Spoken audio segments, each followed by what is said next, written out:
Hello viewers, আসসালামু আলাইকুম। মিয়ানমারের ইয়াঙ্গুন থেকে আমি আরিফ বিল্লাহ আপনাদের সাথে আছি। আজকে আপনাদের একটা মজাদার একটা ভিডিও দিব এবং আপনারা অবশ্যই দেখে অনেক ভালো লাগবে। তো আমরা চলে যাব ভিডিওতে। তার আগে একটু বলে নেই, আজকে মূলত একটা রান্নার রেসিপি নিয়ে ভিডিওটা করা হচ্ছে। এই যে দেখতে পাচ্ছেন আমার হাতে একটি বালিহাঁস, বাংলাদেশে এটাকে আমরা বালিহাঁস বলি।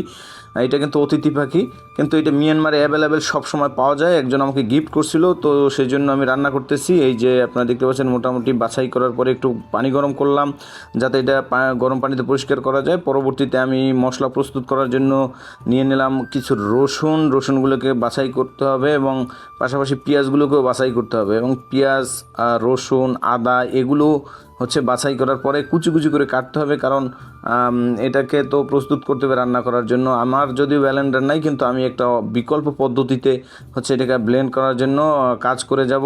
তো এই জন্য এগুলোকে একটু টুকরো টুকরো করতে হবে। দেখতে পাচ্ছেন আমি পেঁয়াজগুলোকে কিন্তু কেটে নিচ্ছি এবং ছোটো ছোটো টুকরো করার চেষ্টা করছি, এবং রসুনগুলোকেও একইভাবে কাটতে হবে।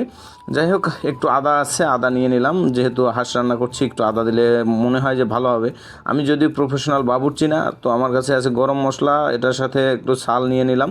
এরপর হাঁসটাকে খুব সুন্দরভাবে একটু ক্লিন করতে হবে, গরম পানি দিয়ে ক্লিন করে নিলাম। এবার প্রস্তুত রান্দা, সেনা, দা, বটি যা আছে তাই নিয়ে লেগে পড়লাম কাটার জন্য। আমি প্রফেশনাল না হয় কিন্তু একটু সমস্যা। দেখতে পাচ্ছেন হাঁসের পাগুলো কিন্তু কিছুটা লম্বা। এরপরে তো যাই হোক, আমি কাটতেছিলাম, মোটামুটি চেষ্টা করতেছিলাম, যা হয়েছে ভালো, এর থেকে আর ভালো আশা করা যায় না।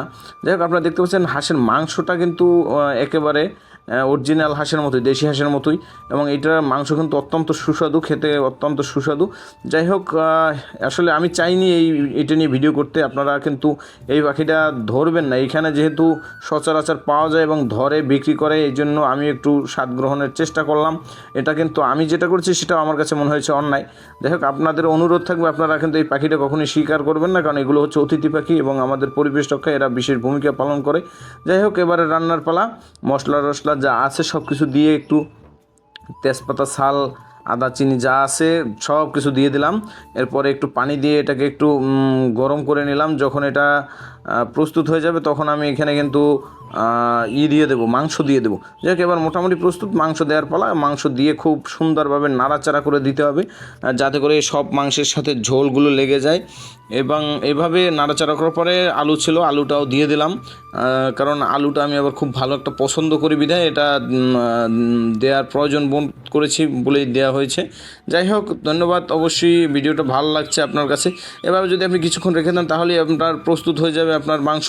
যাই হোক, যদি ভিডিওটা ভালো লাগে অবশ্যই লাইক, কমেন্ট, শেয়ার করবেন এবং ফেসবুক পেজটি এবং ইউটিউব চ্যানেলটি সাবস্ক্রাইব করবেন। ধন্যবাদ। ভিডিওটি যদি ভালো লাগে অবশ্যই আপনার পরিচিত জনদেরকে শেয়ার করে পাশে থাকবেন। ভালো থাকবেন। আসসালামু আলাইকুম।